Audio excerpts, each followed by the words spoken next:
상상이 현실이 된 놀라운 기술. 지난 3월 열렸던 세기의 대결, 이세돌 구단과 알파고의 바둑 대결로 그 놀라운 능력을 확인시켜 주었던 인공지능. 인간의 언어를 이해하고 스스로 학습하며 최적의 결과를 도출해내는 등 인공지능은 나날이 놀라운 발전을 이루고 있다. 이에 세계 각국은 이미 인공지능 기술 개발을 위한 무한 경쟁에 돌입. 하지만 IT 강국으로 불리는 우리나라의 인공지능 기술은 아직 걸음마 수준인데 인공지능 코리아의 길, 그 해답은 무엇일까? 국내 최고의 인공지능 전문가와 함께하는 더 리더 이슈 토크. 우리나라 인공지능 기술의 현 주소를 진단해보고 인공지능 강국이 되기 위한 과제는 무엇인지 들어봅니다.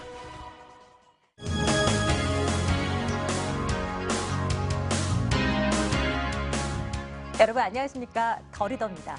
지난 3월에 프로기사 이세돌 구단과 알파고의 바둑 대결을 계기로 해서 인공지능의 잠재력 그리고 그 가능성에 관심이 굉장히 높아지고 있습니다. 인공지능 관련 기술과 산업을 발전시키기 위한 노력들도 정부와 기업 또 학계 등 곳곳에서 활발하게 이루어지고 있는데요. 과연 인공지능이 바꿔놓을 미래의 모습은 무엇일까요? 오늘 더 리더 이슈 토크는 인공지능 코리아의 길이라는 주제로 인공지능의 현 주소를 진단해보고 미래의 모습을 전망해보는 시간 마련했습니다. 인공지능 전문가이신 경희대 경영학과 이경전 교수 그리고 아주대 전자공학과 감동근 교수와 함께하도록 하겠습니다. 두 분 어서 오세요. 안녕하십니까? 네, 안녕하세요. 예, 교수님. 이 교수님과 벌써 말씀을 나눠볼게요. 지난 2005년도에 이미 응용 분야로서의 게임 이라는 기고를 통해서 이세돌 구단을 인공지능이 이길 것이다 뭐 이런 예상을 하셨다는데 이게 진짜 실제로 벌어지는 거잖아요. 네. 뭐 시간이 조금 지나긴 했습니다만 알파고와의 대국 이거 어떻게 보셨어요? 네, 제가 2005년에 이제 그 논문을 썼을 때 이제 게임이라는 분야의 인공지능을 응용하는 것에 대한 어떤 현실과 전망을 가지고 얘기한 건데요. 여러 게임이 있겠지만 바둑이라는 게임은 상당히 고 차원의 게임 같지만 그래도 어떤 규칙이 간단하다라는 면에서 그다음에 어떤 사람들의 말을 사용하는 게임도 아니고 그렇기 때문에 충분히 개발 가능한 시대가 와 있다 이렇게 된 것이고요. 이번에 이제 딥마인드라는 회사의 알파고라는 시스템이 세 가지 방법론이 있습니다. 그것이 하나가 이제 딥러닝, 그다음에 강화학습이라고 하는 리인포스먼트 러닝, 그다음에 몬테카를로 트리서치라는 세 가지 방법론이 있는데 어떻게 보면 인공지능 학문적으로 보면 그 세 가지 방법론으로 바둑이라는 어떤 게임을 이길 수 있다라는 것이 증명된 것이지 인공지능이 인간을 이길 수 있다 뭐 이런 것이 그걸로 인해서 추론된다거나 네. 증명된 것은 아니라고 볼 수 있습니다. 논란이 참 많았는데 이 인공지능과 관련한 이슈들이 이 두 분과 함께 계속 말씀을 나눠볼 겁니다. 감 교수님의 말씀도 좀 챙겨드릴게요. 이 인공지능 전문가이시면서도 아마추어 바둑 5단이시라고 들었습니다. 그런 만큼 관련 분야이시니 뭐 관심 분야이시니 더욱 관심을 많이 가지셨을 것 같아요. 어떻게 보셨습니까? 네, 지난 뭐 두세 달간 거의 뭐 밤에 잠을 잘 못 자고 굉장히 네. 흥분된 상태로 보냈었고요. 네. 그러니까 이경전 교수님 말씀에 조금만 보태면은 그 바둑이라는 것은 경우의 수는 좀 많지만은 게임의 규칙과 목표는 아주 분명한 게임인데 그 우리 생활에서 발생하는 여러 가지 문제들이 다 그렇지는 않거든요. 그래서 이것으로 바로 뭐 그 인공지능이 인간의 수준이 되었다라고 말하는 거는 이제 무리가 있고요. 이렇게 규칙이 잘 정의된 게임 그리고 굉장히 그 데이터가 많아가지고 훈련하기 좋은 그런 게임 그런 문제는 앞으로 풀 수 있는 어떤 학습 엔진이 탄생했다 이 정도로 생각하시면 될 것 같습니다. 알파고의 대국 승리로 인해서 인공지능에 대한 관심이 그때부터 점점 폭발적으로 늘어나기 시작했던 것 같아요. 이 시간을 통해서 조금씩 조금 더 깊이 있는 말씀 좀 나눠보도록 하겠습니다. 강 교수님께서 IBM의 인공지능 왓슨 개발에 참여했다라고 적혀 있는데 이 왓슨이라는 게 어떤 건가요? 알파고와는 다른 거예요? 네, IBM이 그 20년 전에 이제 체스에서 그 카스파로프를 이긴 딥블루를 만든 다음에 그 다음에 착수했던 것이 그 제퍼디라는 미국 퀴즈쇼가 있습니다. 네. 거기서 그 퀴즈를 푸는 그러니까 사람이 사용하는 자연어 처리에 도전하는 그런 인공지능을 개발하는 데 착수했었고요. 거기 저도 이제 그 왓슨의 하드웨어 쪽 개발에 참여를 했었습니다. 그래서 왓슨은 그 이제 IBM의 그 왓슨은 딥블루나 아니면은 이제 이번에 알파고하고 좀 차이점이 네. 그 어떤 딥러닝뿐만 아니라 딥러닝 기술도 좀 들어가 있고요. 그것뿐만 아니라 가장 핵심은 역시 인간이 사용하는 언어, 자연어 처리하는 건데 자연어 처리가 보통은 그 바둑 체스 같은 보드 게임보다는 훨씬 좀 어렵다고 여겨지거든요. 규칙과 그 어떤 목표가 분명하지가 않습니다. 사람이 쓰는 자연어는 그 똑같은 표현이라도 맥락에 따라 완전히 의미가 달라지고 예외 투성이래 가지고 일반적으로는 좀 더 어렵다고 이렇게 받아들여졌었어요. 네, 그래서 네. 거기서 그 인간 챔피언 둘을 굉장한 차이로 이김으로써 그런 것도 가능하구나 하는 걸 보여줬다고 하겠습니다. 왓슨을 활용하는 사례들이 굉장히 많다라고 들었습니다. 뭐 해외에서 뭐 적극 뭐 여러 가지 사례들이 좀 들려오고 있는데 헬스케어 분야에 그렇게 많이 사용되고 있다면서요? 뭐 어떤 사례들 말하는 걸까요? 헬스가 IBM이 지난 5년간 했던 행보를 보면은 일단은 그 일기예보하는 회사를 한 2조 원 투자해가지고 인수를 했고요. 네네. 그다음에 의료 영상 쪽 회사를 이제 2개를 그 의료 영상하고 그다음에 그 밖에 의료 데이터하는 회사 두 개를 한 1조 원 투자를 했었습니다. 그래서 인수를 해서 그다음에 태국에 있는 큰 병원, 그다음에 최근에는 뭐 국내 몇 군데 병원하고도 이제 그 공동 연구 개발을 한다고 하는데요. 그 어떤 그 의료 영상 데이터를 보고 그게 이제 어떤 그 임상 병리학이죠. 어떤 병이 있을 거다 이렇게 판단하는데 일단은 뭐 97%, 98% 이렇게 정확률을 보였다고 하는데 오, 네. 네. 아직까지 그 의사를 완전히 대체할 수 있는 그런 수준은 아닙니다. 그러니까 보조하는 수준이죠. 네, 네. 이 교수님의 생각도 좀 챙겨보고 싶어요. 이제 로봇 스스로 판단해서 수술을 하고 뭐 이런 것들 어떻게 보십니까? 결국 결론적으로 얘기한다면 의료진들을 보조하는 형태로 네. 나아갈 것이고요. 네, 의료진을 대체하기는 어려울 것이라고 생각합니다. 그 의료진의 여러 판단 기능이 또 어떤 그 치료 내지는 수술 기능이 있지 않습니까? 그러면 그런 부분에서 어떤 책임을 져야 되기 때문에 판단과 어떠한 그 진료 단계에서의 책임 문제는 인간에게 있게 되고요. 또 만약 그것이 자동화된다 하더라도 계속 질병은 나타날 것입니다. 그다음에 사람들이 계속 오래 살고 싶고 건강하게 살고 싶고 예쁘게 보이고 싶고 하는 네. 것들은 계속 욕망이 줄어들지 않을 것이기 때문에 의료 분야에서 어떤 직업을 잃는다거나 네, 네. 그런 산업이 축소된다기보다는 오히려 이러한 좋은 기술로 인해서 그런 것이 보편적 서비스가 되고 산업이 커지지 않을까 저는 그렇게 보고 있습니다. 뭐 한간에는 아나운서라는 직업도 없어질 것이다. 뭐 이런 얘기들도 많이 나오면서 이거 나의 밥그릇이 이제 없어지는 거 아닌가? 뭐 이런 생각도 한편으로는 해봤는데요. 그래서 어떻게 보세요? 이제 이게 기술이라는 것이 무궁무진하게 발전을 하지만 이것이 실제 상황에 놓여서 적용이 됐을 때는 뭔가 한계점에 봉착하기 마련일 건데요. 어떤 문제점들을 우리가 떠올려 볼 수가 있을까요? 일단 저도 잘 모르겠는 게 이게 정말 이렇게 빨리 발전할까? 네. 라는 부분이 있습니다. 좀 지켜봐야 돼요. 예를 들어 딥마인드의 알파고 또는 2016년 논문이거든요. 2015년 바로 1년 전에 또 대단한 발전이 있었습니다. 그러한 어떠한 1년에 한 번씩 정말 대단한 발전이 일어나는 것을 제가 본다면 저도 수정을 해야 되겠지만 네. 현재로서는 인공지능의 발전이 너무나 터무니없이 약한 상황이에요. 그래서 인공지능에 의한 어떤 변화를 논하기는 저는 오히려 시기상조라고까지 얘기를 하고 싶은데 기본적으로는 인공지능의 발전이 인간의 능력을 확장시키기 때문에 우리가 더 오래 살고 일을 덜 하는 방향으로 갈 수 있는 중요한 어떤 도구가 될 것이고요. 문제는 그걸 일부의 사람만 응용해서 빈부격차가 더 커지고 기존의 직업을 잃는 사람이 더 많아지는 형태로 과연 세상이 변할 것이냐? 저는 그렇게 생각하지 않아요. 왜냐하면 인터넷이나 여러 가지 미디어 발전으로 또 민주주의도 같이 발전했고 정치적 발언의 기회도 커졌기 때문에 기술이 아무리 급격하게 발전한다 하더라도 그런 부분들을 충분히 우리가 조정해 나갈 능력이 되어 있지 않는가 저는 그렇게 보고 있습니다. 과거에 대우조선과 현대건설에서 인공지능을 뭐 현장에 뭐 적용을 시켜서 뭐 큰 성과를 냈다 뭐 이런 얘기가 있던데 이거는 어떤 얘기인 거예요? 제가 이제 예전에 참여했던 프로젝트입니다. 네. 그래서 이제 대우조선과 현대건설의 어떤 프로젝트 스케줄링 시스템을 만드는 거였는데요. 네. 회사에서는 여러 가지 날씨 변경, 그다음에 뭐 파업도 있을 수 있고 여러 가지가 있어서 네. 계속 일정 계획을 만들고 그걸 바꾸는 과정이 굉장히 어렵습니다. 그다음에 10년 이상 근무한 분들이 그런 일을 해야 되죠. 그런데 저희가 그걸 개발하려고 들어가면 네. 처음에는 자기의 업무가 대체될 것 같아서 무섭죠, 두렵죠. 무서워하는 네. 경우가 있어요. 하지만 네네. 좀만 일을 하다 보면 컴퓨터가 어느 정도까지밖에 못한다는 걸 또 알게 되고 얘가 잘 만들어지면 내가 훨씬 더 좋은 그 일을 하게 되고 회사에 기여할 수 있겠다는 생각을 하게 됩니다. 그러면서 점점 많은 사람들이 거기에 참여하게 되죠. 그래서 인공지능 시스템도 뭐 다른 기술과 똑같이 그 개발 단계에서부터 사용자들, 그다음에 설계자들이 같이 일하고 서로의 지식을 나누고 그런 어떤 협조가 필요하고요.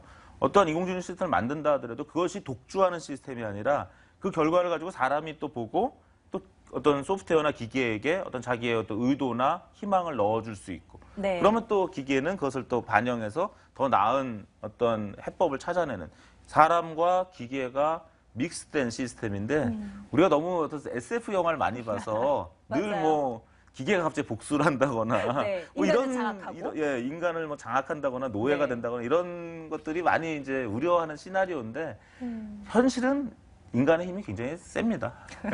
영화를 많이 봤다라는 네. 말씀에 공감을 합니다. 정말 우리는 오해 아닌 오해를 하고 있는지도 모르겠어요. 저희 인공지능 관련한 이야기를 좀 나눠보고 있고요. 강 교수님, 예, 이제 지금까지는 기계가 인간의 어떤 신체 노동을 담당해 왔다면 4차 산업혁명은 이제 인간의 정신 노동까지 대체를 할 것이다. 뭐 이런 얘기들이 나오는데요. 네. 인공지능, 뭐 로봇 기술, 뭐 등등해서 4차 산업혁명의 그 그림은 어떻게 우리가 좀 그려볼 수 있겠습니까? 그 흔히 뭐 4차 산업혁명의 전문가들이 하는 얘기가 온라인과 오프라인의 결합이다. 그다음에 그 3차 산업혁명, IT혁명하고는 또 어떻게 구별되느냐. 그 저는 그렇게 그 구별이 확실하게 되는지는 잘 모르겠고요. 그 뭐 스케일이 훨씬 차원이 다를 거다. 뭐 그러는데 그러니까 어떤 그 여러 가지 모바일 디바이스들이 많아지니까 거기서 엄청난 데이터들이 이제 모일 거고요. 빅데이터가 이제 클라우드에 올라가 있고 그 정보에서 어떤 그 유용한 패턴을 뭐 찾아낸다든지 하는 것들이 인공지능이 담당할 것이고 그것을 어떤 뭐 가치가 있는 재화를 뭐 3D 프린터로 만든다든지 아니면은 뭐 핀테크 같이 어떤 뭐 새로운 서비스를 갖다가 뭐 창조한다든지 네. 그런 전체를 갖다가 이제 뭐 온라인 오프라인의 결합 4차 산업혁명 얘기를 하는 것 같은데요. 그래서 이제 인공지능이 이제 그 중간에 정보 처리하는 데 들어가 있는 이제 어떤 핵심이 되는 거는 이제 사실이고요. 그게 이제 인간의 육체 노동을 대신하기는 굉장히 좀 어려울 것 같습니다. 그러니까 모라벡이라는 그 유명한 로봇 공학자가 뭐 모라벡의 파라독스라고 그러는데 어떤 인간이 그 이족 보행하는 데까지는 뭐 수십만 년의 진화를 거쳤거든요. 그것을 단기간 내에 인공지능이 그 딥러닝을 통해 가지고 뭐 학습하는 거는 좀 어려울 것 같고요.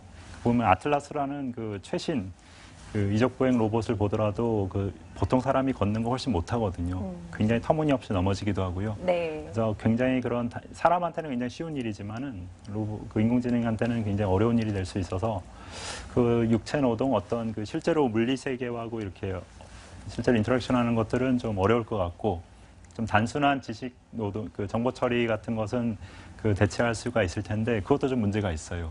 단순한 정보 처리하는 거는 또 인건비, 노동력 인건비가 굉장히 싸거든요. 그럼 그거를 대체하려고 이렇게 굉장히 많은 투자를 해서 인공지능을 네. 개발하는 게 오히려 또 별로 이렇게 경제성이 없을 수도 있습니다. 네, 그러면 이번에는 이 교수님의 또 말씀도 챙겨볼까요?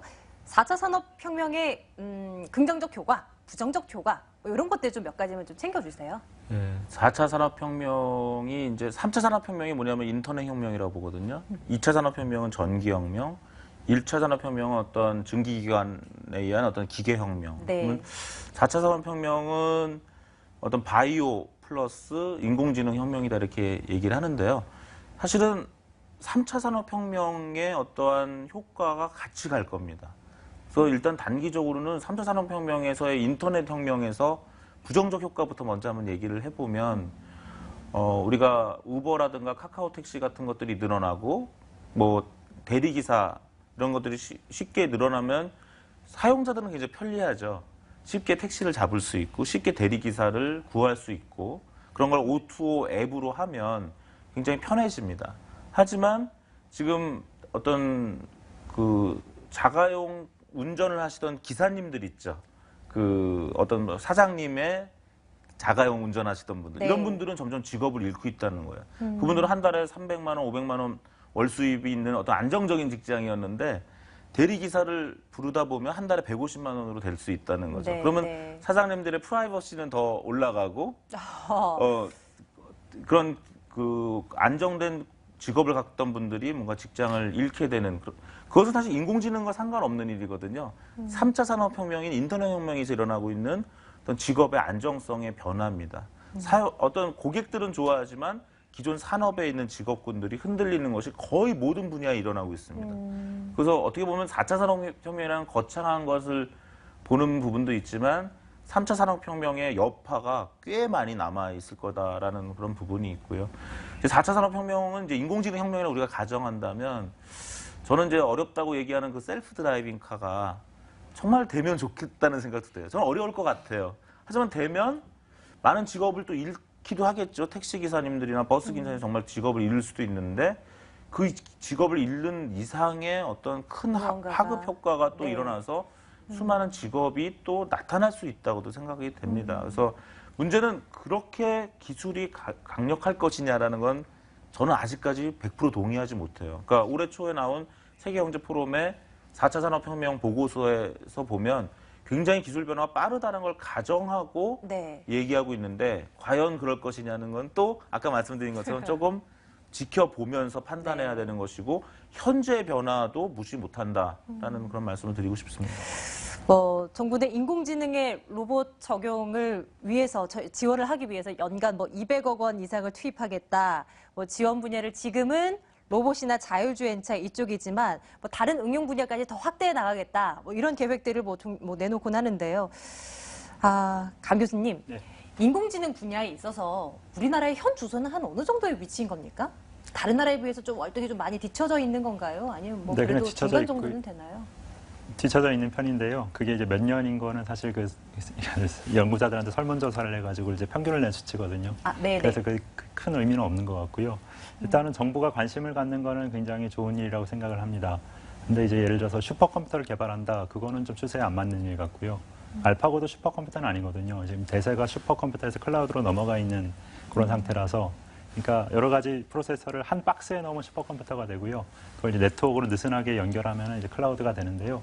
그 슈퍼컴퓨터는 장점이 그 네트워크 간의 이동 속도를 줄일 수 있다는 그게 유일한 장점입니다. 대신에 훨씬 비싸요. 업그레이드도 잘 안 되고. 그래서 대부분의 문제에 있어서 그냥 반드시 실시간으로 처리를 해야 된다. 예를 들면 일기예보 같은 문제를 제외하면은 클라우드가 훨씬 더 값싼 가격으로 만들 수가 있거든요. 그래서 그거는 좀 방향이 좀 잘못된 것 같고, 그리고 이제 그 연구비가 추가로 이렇게 생기는 게 아니고 기존에 있던 연구비를 일괄 삭감하고 있거든요. 그 재원을 만들기 위해서. 그래서 이게 참 네. 너무 확 바뀌어가지고요. 그러니까 이번에는 알파고가 이슈가 됐지만 그 전에는 IoT, 또 그 전에는 3D 프린터 이게 매년 바뀌거든요. 네, 그러면서 네. 이렇게 돈이 휙휙 쏠리니까 이게 효율적으로 집행이 되는지가 좀 네. 의심스럽습니다. 그럼 이 인공지능 강국으로 도약하기 위해서 어떤 식의 가장 시급하게 해야 할 일? 이런 거는 무엇이라고 생각하십니까? 인공지능이 세 가지가 필요한데요. 하나는 일단은 그 계산 능력, 컴퓨팅 파워. 그래서 네. 그것은 클라우드의 발전으로 굉장히 값이 싸졌고요. 알파고 같은 시스템을 시간당 한 20불 정도면 빌릴 수 있거든요.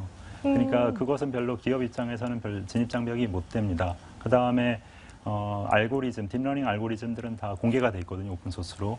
그래서 그거를 채택하면 되고요. 그러니까 유일한 그 관건은 유용한 데이터를 얼마나 갖추고 있냐, 데이터 싸움인데요. 그러니까 우리나라는 그 정부가 어떤 공개할 수 있는 데이터들이 좀 맞지 않은, 효율적이지 않은 그 규제 때문에 많이 묶여 있어요. 예를 들면은 병원에서 어떤 환자의 민감한 개인정보, 이름이라든지 연락처라든지 이런 걸 삭제하고 나면은 굉장히 유용한 정보들이 많거든요. 어떤 질병일 때 어떤 처방이 나갔다 이런 것들.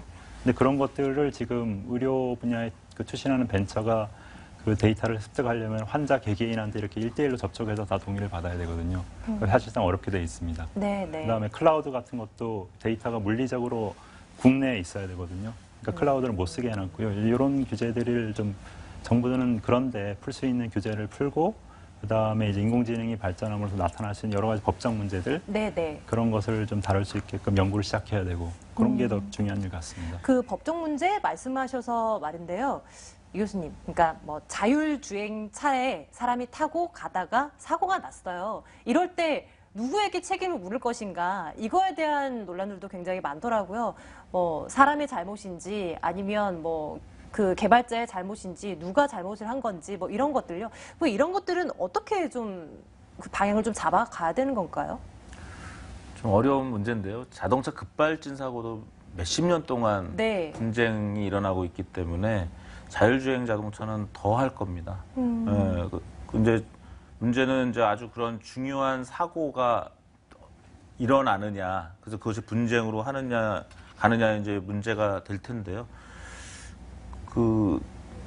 어떻게 보면 그런 자율주행 자동차가 제가 기술적으로 좀 어렵다고 보는 편이라고 말씀을 드렸는데 그건 왜 그러냐면 운전이라는 건 두 가지 기술이 필요하거든요. 상식적 문제 해결 기술과 네. 운전 기술이 필요해요. 네. 네. 근데 우리가 상식적 문제 해결을 하는 로봇도 못 만들었잖아요, 아직. 근데 운전 기술하는 어떤 로봇을 만들면 가능할 거라고 보는 거기 때문에 자율주행 자동차가 상당히 어려울 것이다. 뭐 특히 5년, 10년은 불가능하고 그 도로가 상당히 사물 인터넷 체계도 갖춰줘야 되기 때문에 그거에 대한 너무 큰 기대를 저는 하고 있지 않습니다. 하지만 이제 우리가 상상하게 얘기한다면 그동안은 사람에게 정보를 주고 그것을 가지고 의사결정하거나 행동하는 것은 어떤 인간에게 그 책임을 주는 사회였어요. 그래서 저를 그걸 그냥 정보화 사회라고 얘기를 하고 요즘은 제가 이제 인포렉션 소사이어티로 가는 것이 아니냐. 인포메이션이 바로 액션하는 것을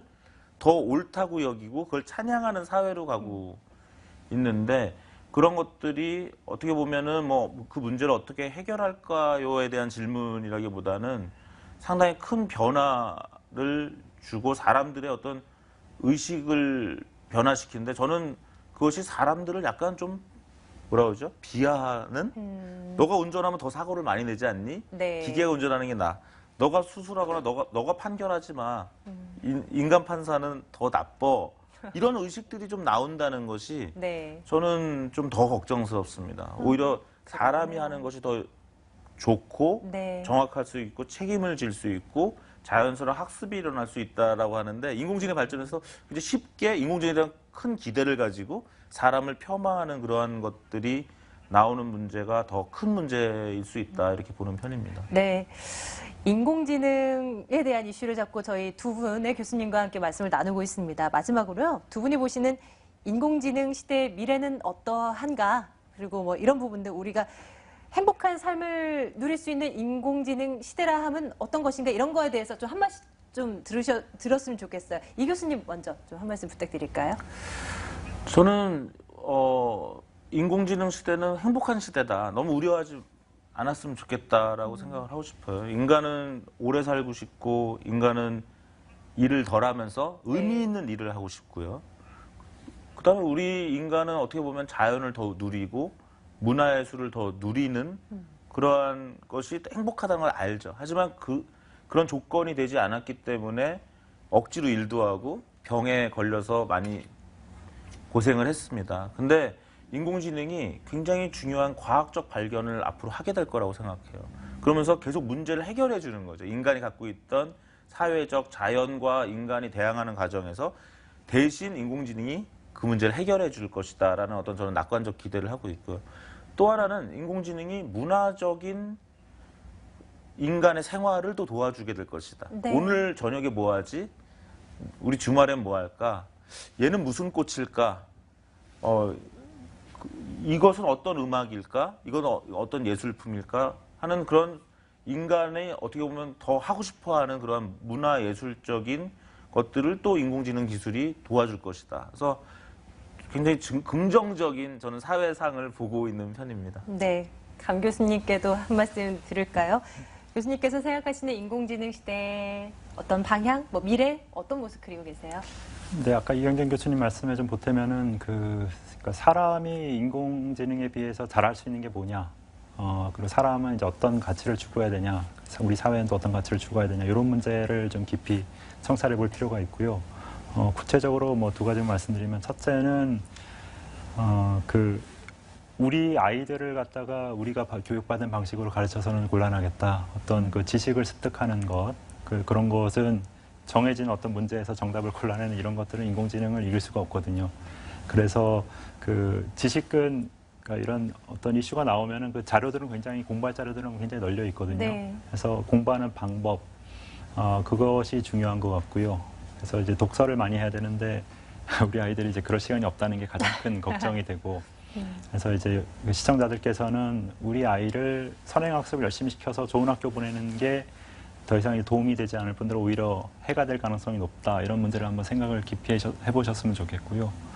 그다음에 이제 두 번째는 그 인공지능이 일단 단기적으로는 굉장히 뭐 실업이라든지 빈부격차 확대라든지 문제가 많을 거거든요. 그래서 어떤 그 인공지능이 인간을 지배한다는 어떤 자극적인 논의보다는 그런 그 시급한 사회적인 문제를 논의할 우리는 굉장히 좋은 조건이 있거든요. 온 국민이 지금 AI에 대해서 각성한 상태이기 때문에 네, 그렇죠. 그런 논의를 해가면 충격을 줄일 수 있지 않을까 이렇게 생각을 합니다.